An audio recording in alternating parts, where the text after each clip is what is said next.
This middle section is actually wider, meaning the roof should actually be higher than the roof at the back. But under planning, it has to be lower. And on the drawings, it actually showed the oak section that we have here, where it's going to get pitched to the other side of the wall, and the oak was supposed to be higher. So it would have thrown the ridge out. So from the inside, you would have had more spotlights one side than the other side. You wouldn't have had your head height when you come up the stairs.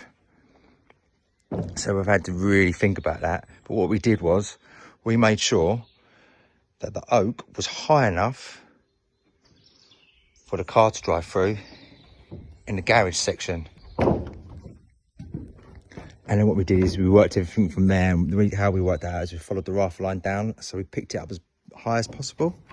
And we changed the pitch slightly. So changing the pitch slightly means you're bringing up the bottoms of the rafters up. So that means we come down a bit, and we just played around with it until it worked. And what we wanted to do is, when you look out the windows, you don't see the oak. You want the oak to be above the window line. It wants to work for the car. It wants to work for the centre of the ridge, for the stairs, and for the spotlights. So there's a lot of factors taken into consideration. Also, we want to keep the pitch as close as possible, because we lifted that oak up.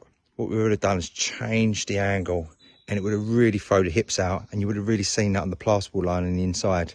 And we actually needed to pick this plate up on the roof at the back and then take the ridge up to get that 50mm higher for planners. But what we did was, because it throws it all out on the inside, we just put 2x2 timber on the top. Kept things very simple and basic, and everything worked out well. Big flinch beam to go in. Roof over the back there's already. We also, for the head height, we were supposed to have the flitch beam and the rafters sit on top of the flitch beams, but we put them on hangers so we can get as high as possible for the head height. Also, it works well with the plasterboard line and the spotlights in the centre of the ridge.